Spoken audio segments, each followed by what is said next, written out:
I'm Roland Oliphant. And I'm Venetia and It is Monday, the 2nd of March, 2026, and day 3 of Israel and America's assault on Iran. On today's episode, we're going to be giving you some of the headlines, some of the updates, the biggest ones. We know this is a really fast-moving situation, so we'll just run through the things that you have to know at the time of recording. And then we're going to be speaking to a former Israeli intelligence expert about what's going on in Iran and Israel's objectives in all of this. Plus, we'll be speaking to the Telegraph's very own David Blair about what next after Khamenei's death and the UK's involvement in all of this.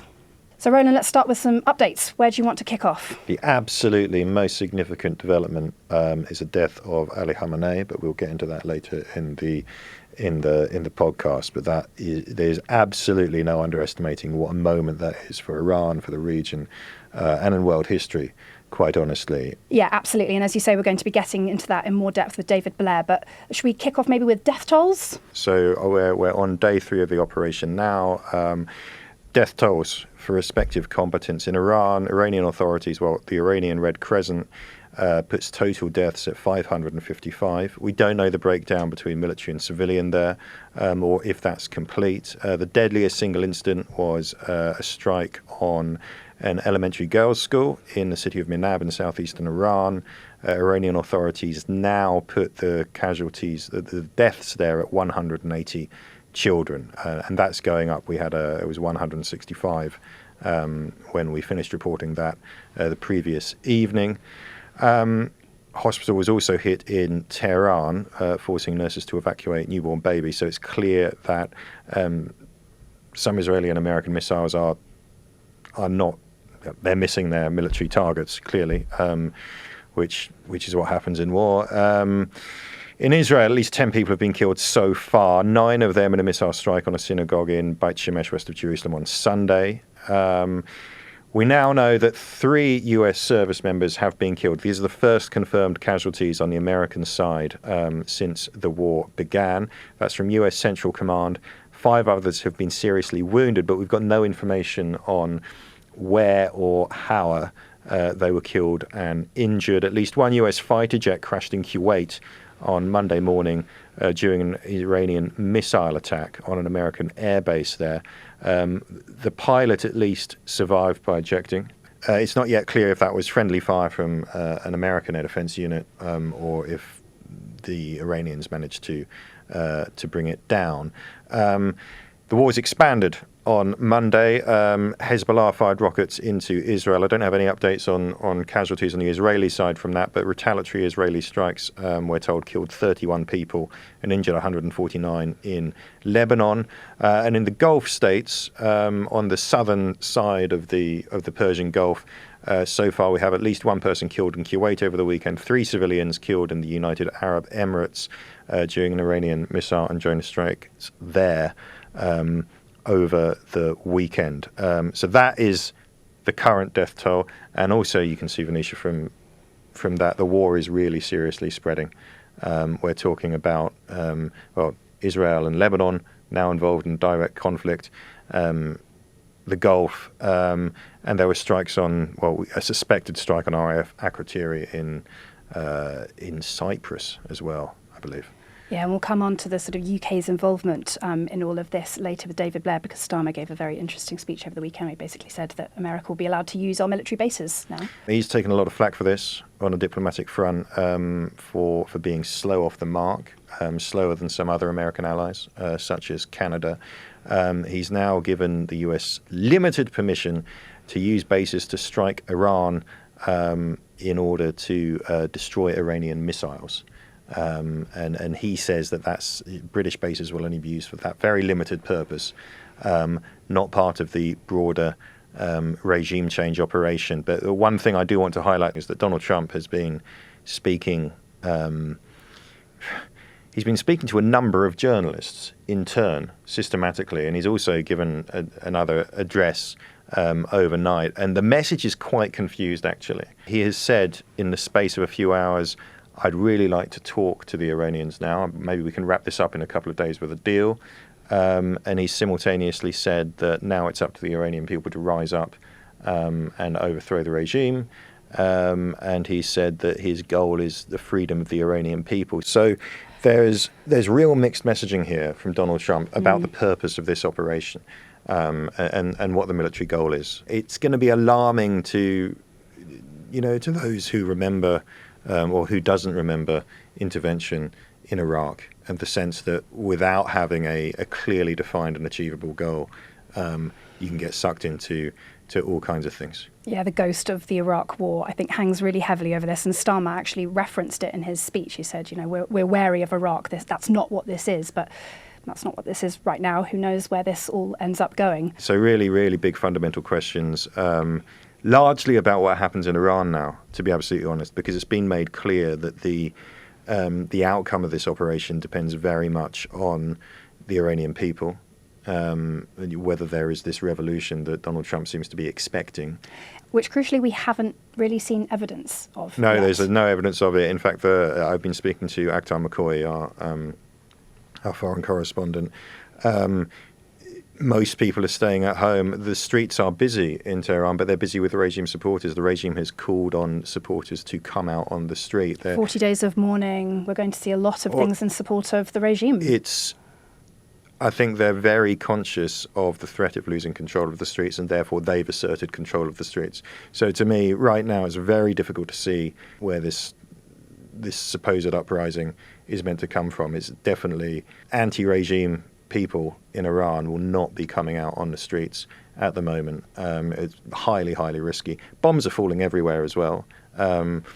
Everyone we've heard from in Iran is reporting hearing explosions left, right and centre. It's not a limited operation.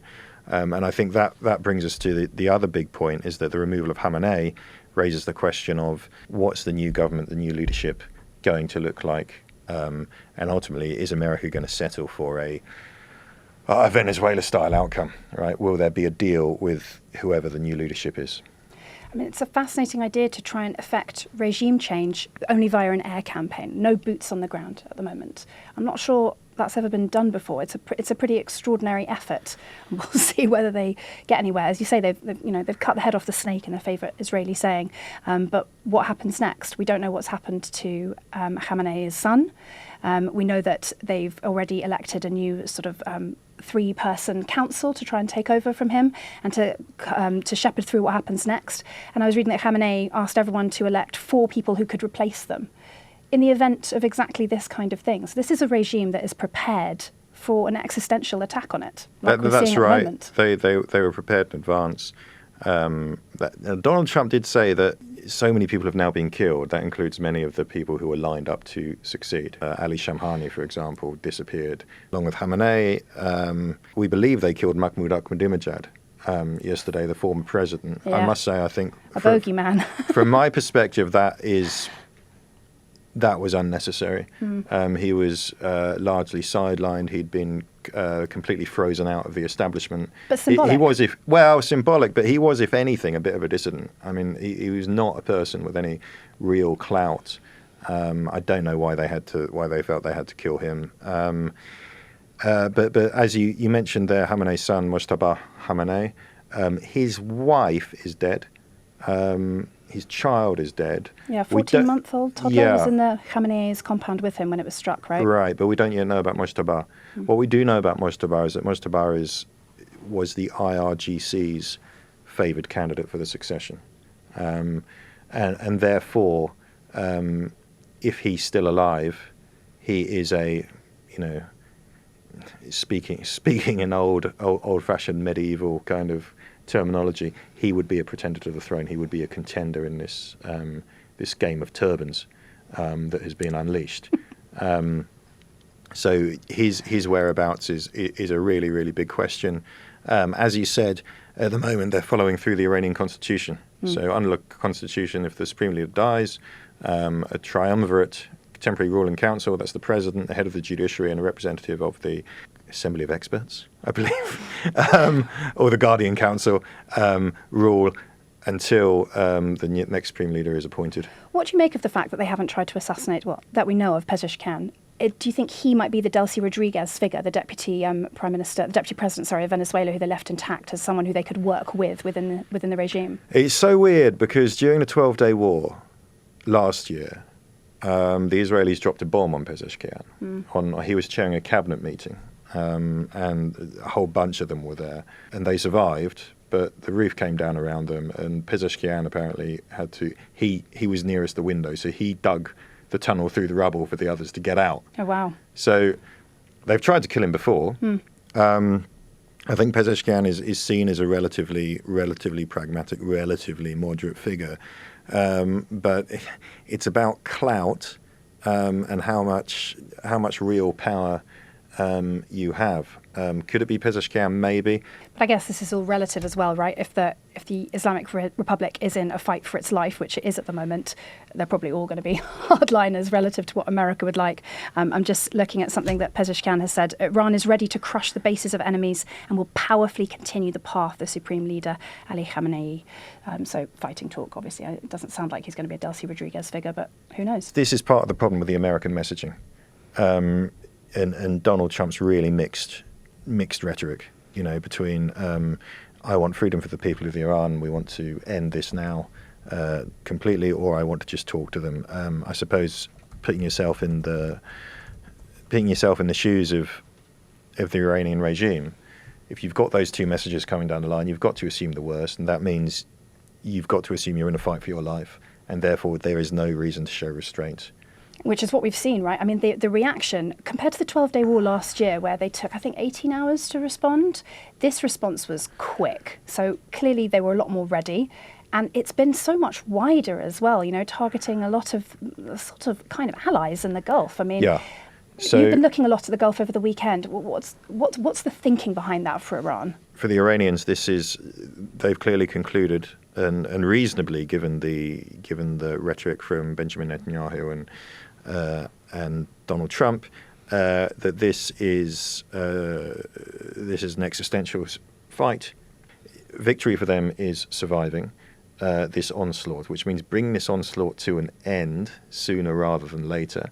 And their calculation seems to be to inflict as much pain as possible on America is going to be difficult because America's so far away, but then on American allies. And on American bases in the region. On American bases and on American allies in order to force Donald Trump to end operations at some point. And that's basically why you've seen attacks not only on American bases in Qatar, Bahrain and so on, but attacks hitting civilian targets. So we've had strikes on the civilian airports in UAE, drones slamming into those big glass towers in Dubai and so on. And the numbers of rockets and drones coming across the Gulf are quite significant. I don't have them to hand now, but we're talking about in three figures. Now, the air defense systems over those countries seem to be working quite well. The other point, of course, is, look, not many people have been killed. There's not much physical damage, but they've had to shut down the international airports. Their hubs are crippled, so they can't fly. They've built this reputation for being, open to business, zero tax regimes. They're safe, they're dependable. It's where the elite should go. So that reputation is under threat. And more importantly, the Straits of Hormuz, which carry 20% of seaborne oil in the world, is very nearly completely closed. Yeah, they haven't officially closed it, have they? But not officially, but pretty treacherous to go through. Pretty treacherous and pretty risky. Yeah. And all of that is meant to combine to put this huge amount of pressure on those American allies in the Gulf. But it can go both ways, can't it? Because it can add pressure, or it can draw in countries on America and Israel's side that weren't previously getting involved. I mean, that's what we're seeing with Britain and potentially France as well. So Britain, France, countries that are traditionally allied to America and Israel, yes, sure. You can see that coming. The Gulf monarchies they've got a really tricky dilemma here. There's public opinion on the streets, which monarchies, they're monarchies, but they can't ignore it. Siding with Israel against a fellow Muslim country is not necessarily going to go down well. I mean, all of this is off the back of the Gaza war. And it's all off the back of the Gaza war. So huge hostility towards Israel across the region that we've sort of forgotten about, but is very much still there. So that's a problem. Some of the most interesting reporting I saw over the weekend was that Mohammed bin Salman, the effective leader of Saudi Arabia these days, gave his backing to this attack on Iran. He said, go sooner. And so it seems like he was working behind the scenes as well to push this ahead. So in public, Saudi officials and bin Salman himself were saying we want a diplomatic solution. And he, like all of the Gulf countries, like Britain until yesterday afternoon, had banned America from using their soil for the attacks. Turns out behind the scenes, he was egging Trump on, saying, do it. And I think there's... that speaks to two things. He speaks to that dilemma I was talking about, the security dilemma. Do we want to get involved? Can we survive it? Can we take that risk? And there was also a rapprochement between Saudi and Iran that was meant to be going okay over the past couple of years, brokered by China. But there were fundamental differences between the Gulf monarchies and Iran. I mean, bin Salman, just like the Israelis, thought this is too good an opportunity to pass up. I think so, because the bottom line is the regime in Iran it's a revolutionary, Republican, anti-king regime. It is political Islam, which is anathema to those regimes.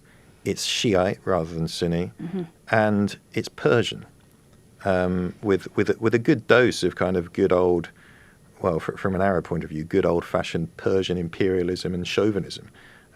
So there's a whole bunch of reasons why Gulf monarchies have always been suspicious of or incredibly hostile to Iran. So much to get into. Let's turn now to our guest, Danny Citrinowicz, a fellow at the Institute for National Security Studies. Danny served 25 years in a variety of command position units in the Israeli Defense Intelligence, including as head of the Iran Research and Analysis Branch. Danny, welcome to Battle Lines. Thank you for joining us. I know you've been sheltering amid air raid sirens. What's been going on this morning? Tell us. Well, as the war started 3 days ago, we are constantly under missile attacks from Iran. The Iranian, unlike the 12-day war, what they're trying to do, they're trying to minimize the barrages, but to expand that during the day. So we have, from the morning till night, almost every hour, 2 hours, we have some sort of an alarm. And they are hitting in a minimal way, but still have some minor achievements in their attacks, because our active defense is good, but it's not perfect. There's no 100%. But it's we knew that it will happen from the get-go. We knew once Israel attacked them, definitely killed the supreme leader, they will retaliate. So no surprise here. The big question I think that we'll discuss is actually what is the end game for everything, because it seems like that now we are constantly attacking them. But again, we have to ask ourselves, what is the exit strategy from this campaign? Well, Danny, let's definitely get onto that in a moment. But first off, I wonder if you could just talk to the significance of this moment. Israel's cut off the head of the snake, something Netanyahu in particular has been wanting to do for decades. How big is this moment for Israel? For Israel and Netanyahu specifically, it's a dream come true. We have to say that. For him, it was a unique event in time. We said that even from the war started, that Netanyahu is not going to forgo this moment. For him, bringing the U.S. president, bringing the U.S. capabilities to the region and leading the way together with Israel. This is something that he knew that there will be launches and there will be probably a very hectic time in Israel. But for him, it was a major achievement that he can coordinate with the US, working together to decapitate the senior leadership of Iran, especially Khamenei. I think that really Netanyahu believes that he's able to create a change together with President Trump that will be meaningful in the region. First and foremost, to maybe try to topple this regime. Again, we'll discuss if that's a possibility or not, but I think that for him, this is a crucial event, crucial stage. He's not going to forgo that. He will continue as much as he can in order to fulfill his achievement. So for him, it's a celebration in a way. Danny, I spoke to you a few days before this started, and I'm going to quote from memory, but you said, I don't think this is a good idea, but who asked me? You were pretty skeptical about this operation. Does your skepticism remain? And if so, why? Yeah, well, sometimes people tell me that they wish they wouldn't speak with me, because after every conversation with me, they're becoming very upset. But it's not that I'm trying to be skeptical. I'm trying to be realistic about this regime. And I'm still very skeptical for an important question. I think that, yes, we have major achievements operation-wise, but we had that also in the 12-day war. The main reason that I'm asking myself, how are we going to win this war in a way that will preserve our achievements? I think there is a great danger in finding ourselves in an attrition war. something that you have to understand. The Israeli public, we can sustain that. But at the end of the day, we're paying a grave price. I'm not talking about the people that killed 9 yesterday, a whole family, but I'm talking also about the economical and the political price that we are paying. And I'm afraid that our expectations are too high regarding Iran. It's so that Iran, they have their downfalls and they have the problems.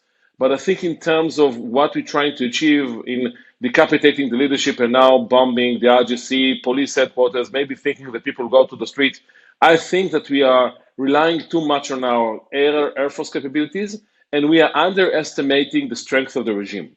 This regime, again, it's not a demon, but we shouldn't underestimate it. And I think that as they go by, I think the price will pay is harder and graver.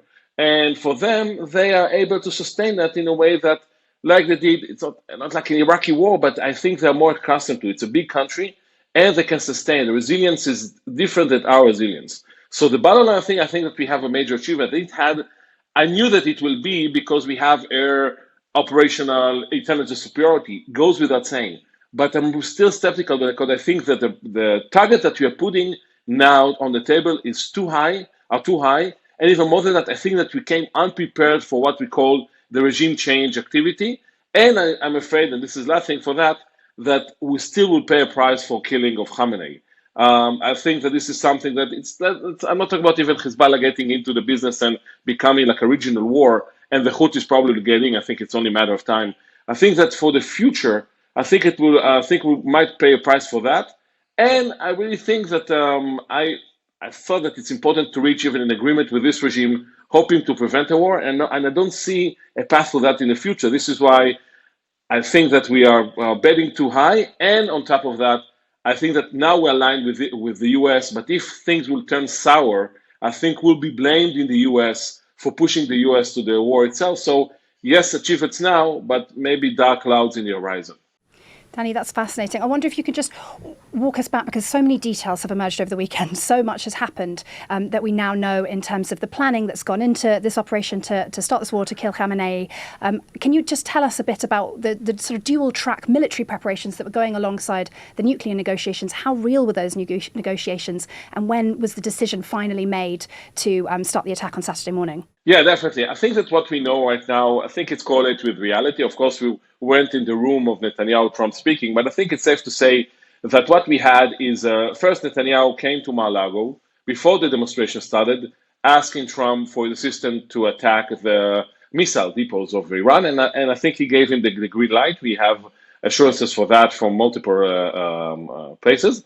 Now, after the demonstration started, I think it was a combination of Trump really thought that he can change Iran as he changed Venezuela, and he's not going to be, as President Obama, not supporting the demonstrations like in 2009, or President Biden in 2022 with mass Khamenei demonstration, and he decided to do something. I think Netanyahu identified that. He sent his charge to Washington to cooperate, to build a plan that I think at first it was a contingency, while the Americans really thought that they understood that maybe war is a problematic thing, but Iran is too weak, and maybe we can get some sort of a good deal, meaning they will going to capitulate on our demands, the nuclear, the missiles, the proxies, whatever. So actually we'll change the regime without a war, and we'll bring our beautiful Armada. And that pressure actually will force the Iranians to capitulate and give us everything that we want. In parallel, we have the Israelis preparing everything.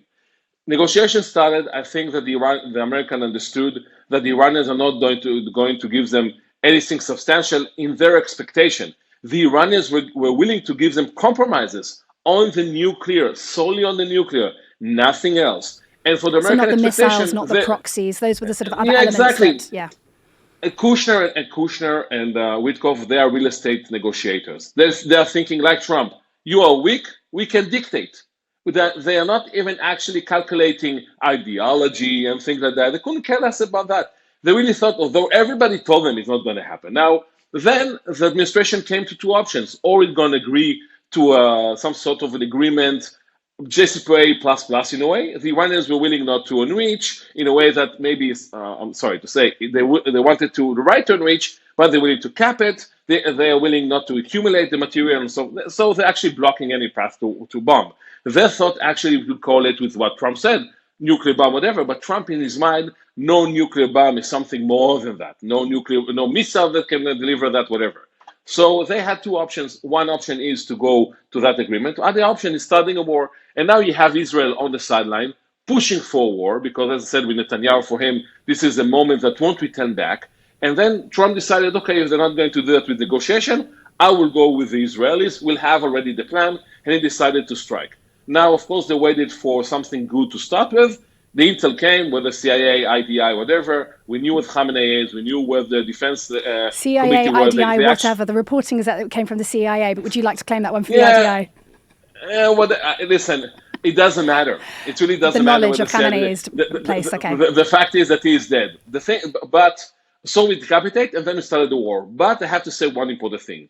I'm not sure we are aligned with the US on the end goal.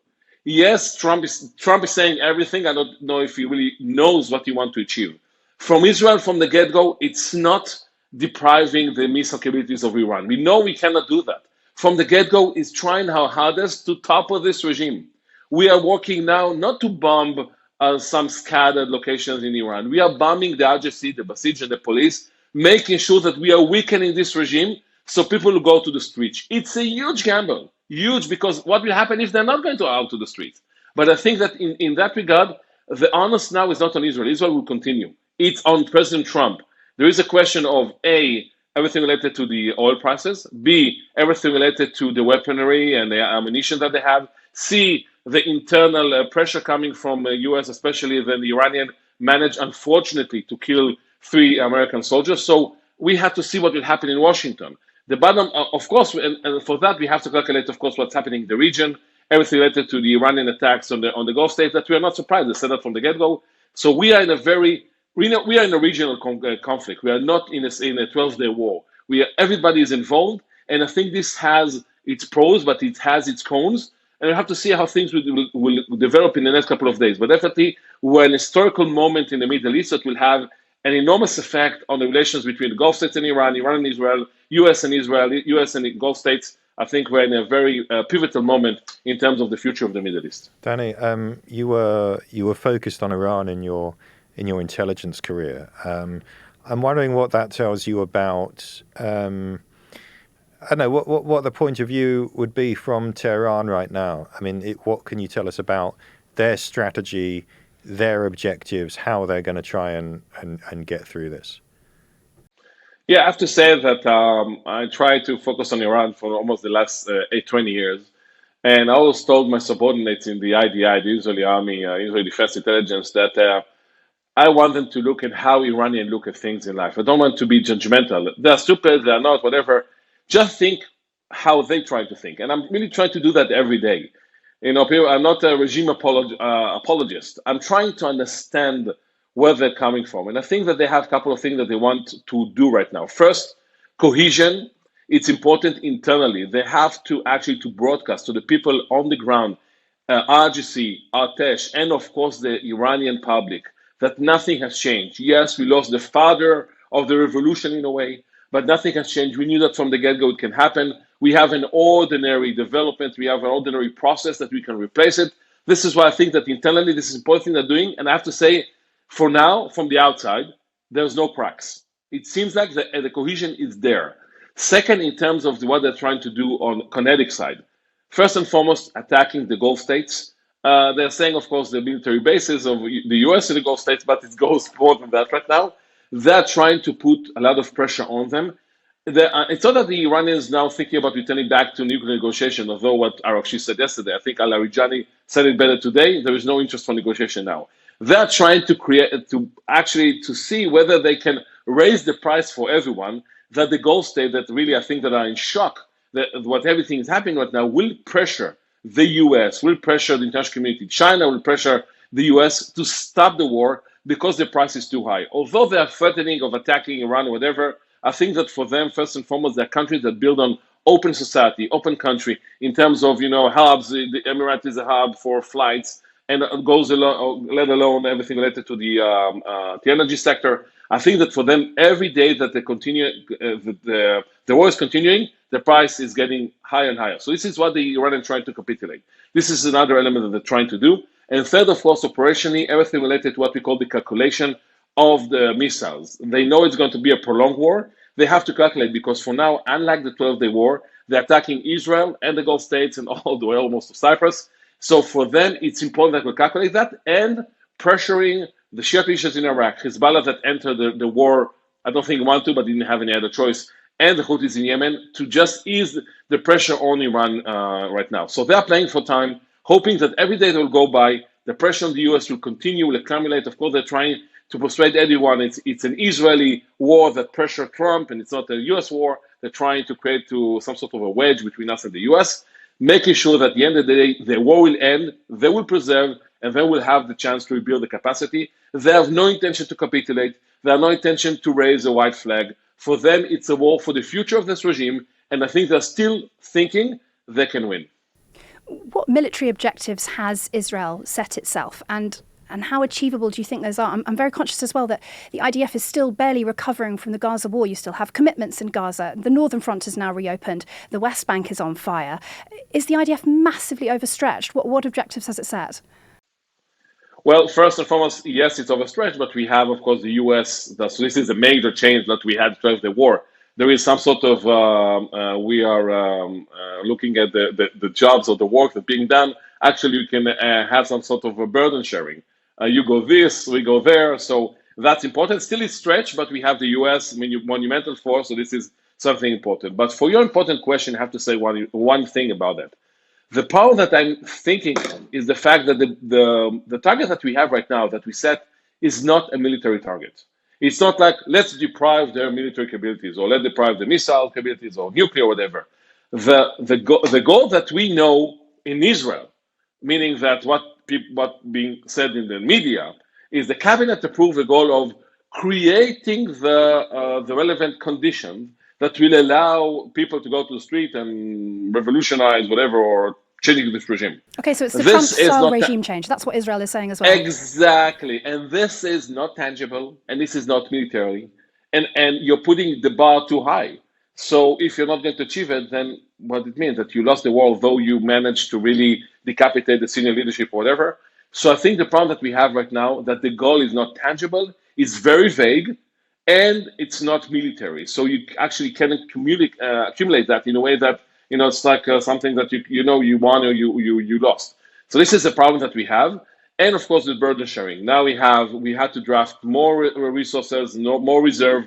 We are focusing now on the north bombing, but there are multiple indications that maybe something on the land will happen. So I think in that regard, we are returning back to the broader elements. In Gaza, I think the situation is quite calm because I don't think Hamas has some sort of intention to do something. He's interested in completing the second stage of the Trump plan. So I don't think we'll see something dramatic in Gaza.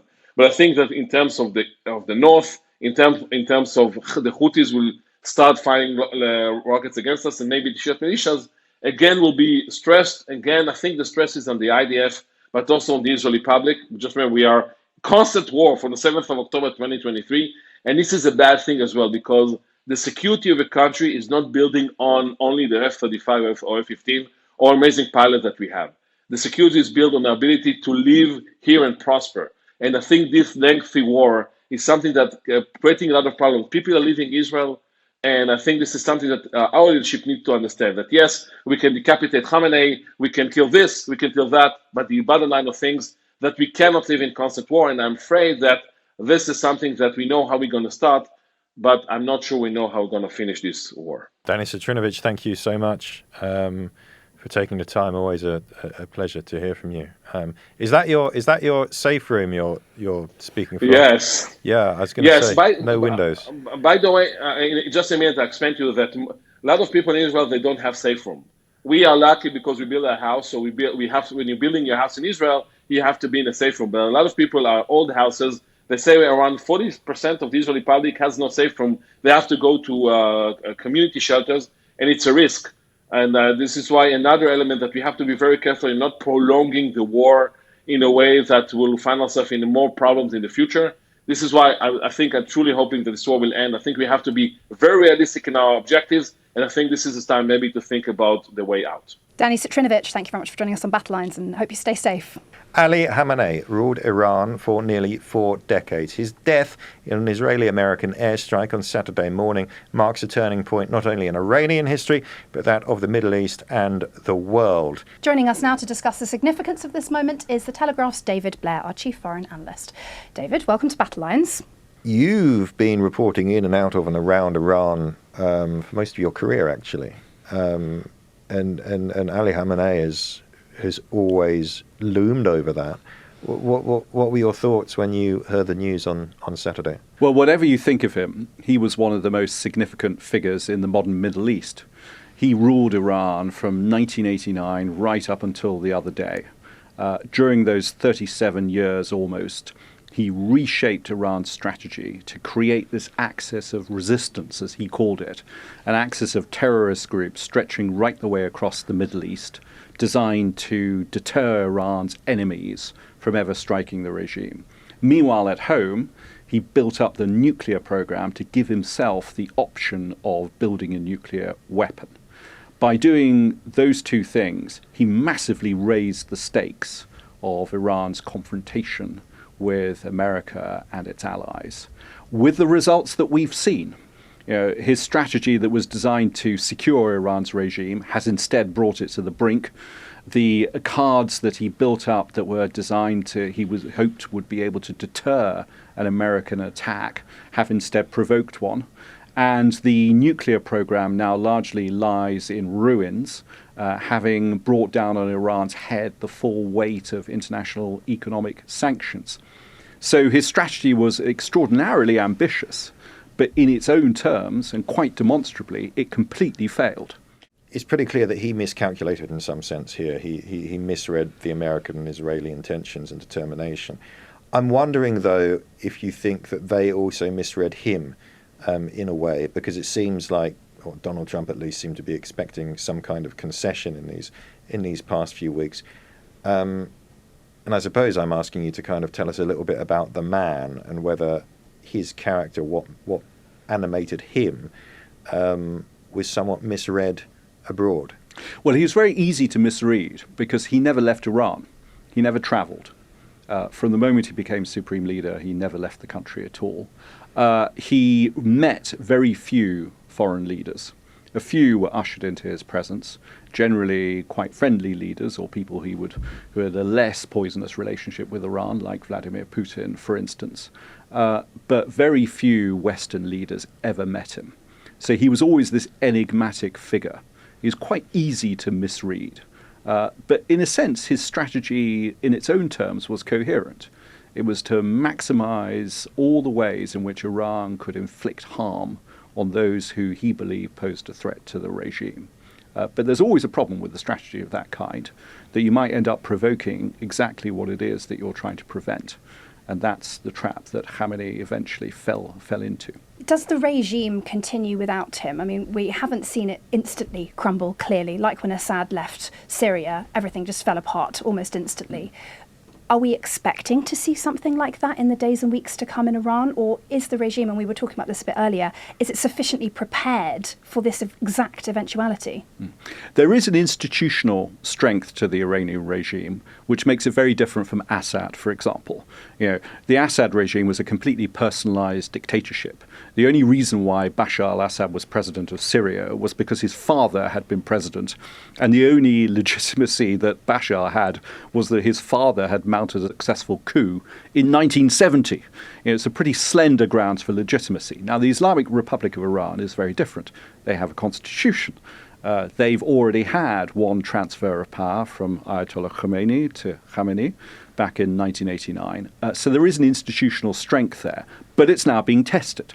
And it's being tested in the most extraordinary way, because not only does Iran face this concerted onslaught from America and from Israel, but until a few weeks ago, they had thousands and thousands of their own people out on the streets demanding the downfall of the regime. So whether the institutions of the Islamic Republic are strong enough to withstand this test is something we're going to learn in the coming days and weeks. I can't predict. I don't think anyone can predict whether they will pass that test or not. We will see. You wrote a column over the weekend saying that attacking Iran is far riskier than anything Trump has done before, and basically looking at this idea that he's trying to effect regime change with an air power campaign, which has never been done before.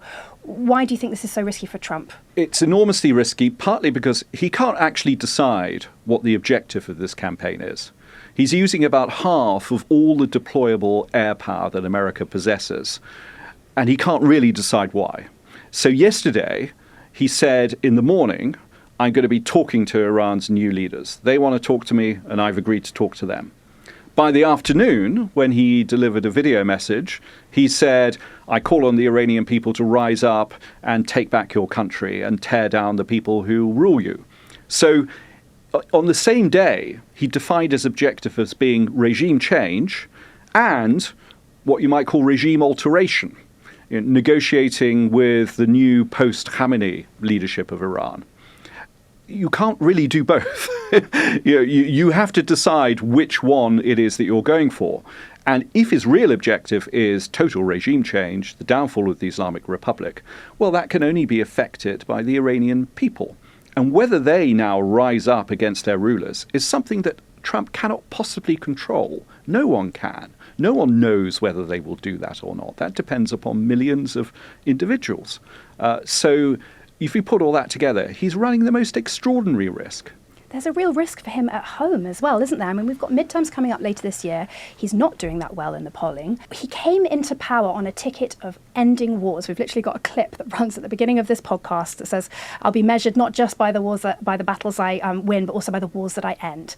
And he has J.D. Vance as his deputy president, this isolationist who doesn't think foreign interventionism is a good idea, has been sort of talked around over the sort of Venezuela-style hit-em-and-run attacks. But this is looking to be something very, very different. Aren't there huge risks of him splitting his base and having some real problems at home?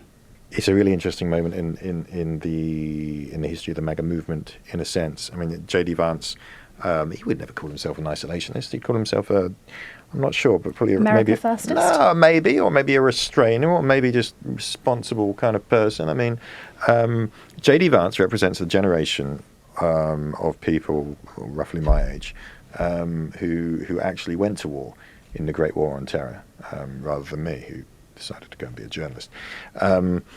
And people were stung by that. People, it's impossible to underestimate the impact of the experience in Iraq and Afghanistan on not just on America but on this country. And that is, one of the driving forces behind the MAGA appeal. And J.D. Vance is seen as the chief apostle of that branch of the movement.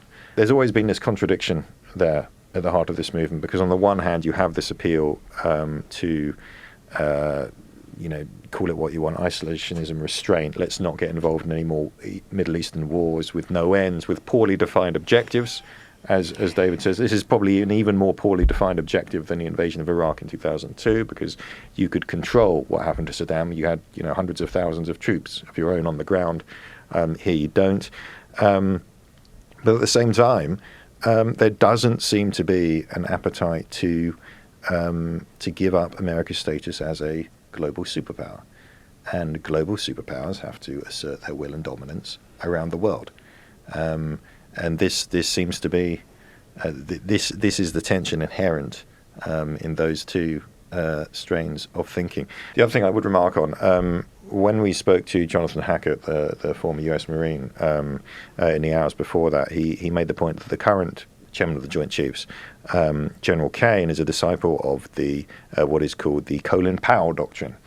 Colin Powell, who was chairman of the Joint Chiefs during the First Gulf War, and who himself was stung by the American experience in Vietnam. And his doctrine essentially says things like, okay, if you're going to go to war, you need to know exactly what it is you want to achieve. It's got to be achievable. You have to have full, domestic political unity and support for this action. And you have to be able to bring overwhelming, or as he put it, decisive force to achieve that goal as quickly as possible. It seems to me that this is failing on many counts there. As we've discussed, as Danny Citrinowicz has told us, the objective is not very well defined at all. And in terms of domestic support, it seems that Donald Trump has decided that the American public will go along with it because success of it is its own justification. Seems like a bit of a gamble to me. We'll see how long that lasts once and American troops are already dying. David, I'm really interested to get your perspective. Starmer put out a statement late last night talking about how the UK would now allow the Americans to use its military bases, including J. Garcia, which we know there's been a huge row about in the Chagos Islands and lots of back and forth. We don't need to get into all of that right now. But what did you make of Starmer's statement and also the legal advice that they put out, that they think this is legally justifiable, the shadow of Iraq war hanging heavily over all of this, and Starmer even referenced it in his speech yesterday? Well, the new reality is that Iran is now firing ballistic missiles at just about every country within range. For the first time, firing those missiles at all the Gulf states, plus Jordan as well, on top of Israel. I think they hit Oman, right? It's they weren't meant to hit Oman. Yeah, it's extraordinary. And in the Gulf states, there are at least 200,000 British people. So Starmer has a responsibility to defend them. So here, in his mind, we're talking about something completely different from the wider Donald Trump mission to whether it's bring down the regime or alter the regime. It's something completely different. This is about defending British citizens from missile attack. And of course, under Article 51 of the UN Charter, every country has a right to self-defense. There's no question that defending yourself against incoming ballistic missiles is entirely legal under international law. So what he's doing is he's allowing America to use two British bases, the one in Cyprus and one in Diego Garcia in the Indian Ocean, for that purpose, but only for that purpose, not for the wider mission on Iran. And British planes have also been deployed in the Middle East. They can't do anything against ballistic missiles. No fast jet can shoot down a ballistic missile. But they can shoot down drones, which I understand has happened on at least one occasion. The problem is, in the end, the most effective way of defending yourself against ballistic missiles is to destroy them before they're launched, i.e. destroy them in Iran, either in their storage sites, or better still, destroy the launchers themselves. And the British position at the moment seems to be, we'll leave the Americans to do that, but we'll let them use our bases. But once you let them use your bases, then legally and morally, you're part of the effort. So there's no logical reason why you shouldn't be part of the effort operationally as well. And it seems a bit odd to say to the Americans, would you please take all the risk and all the burden of destroying the missiles before they hit our citizens? Yeah, there's a word for that, and it's not a very pleasant word. That's called being a free rider. And I expect that the government will have to think more about that. Do you think you can see us becoming more militarily involved then in the days and weeks to come? It depends what happens. The Iranians started this war with about 1,500 ballistic missiles and about 100 launchers. From their perspective, they're just going to fire them for as long as they can. The only thing that's going to stop them is when those missiles or their launchers are destroyed. Now, you can be sure that will be a top priority for both the American and the Israeli air forces, and they will be very effective. So it's possible that they will reduce the flow of missiles in the coming days. However, stopping drones is much harder because they are manufactured much more simply and easily, and destroying every factory in Iran that could make a drone is probably impossible. And remember that the projectile that slammed into the hotel in Dubai was a drone.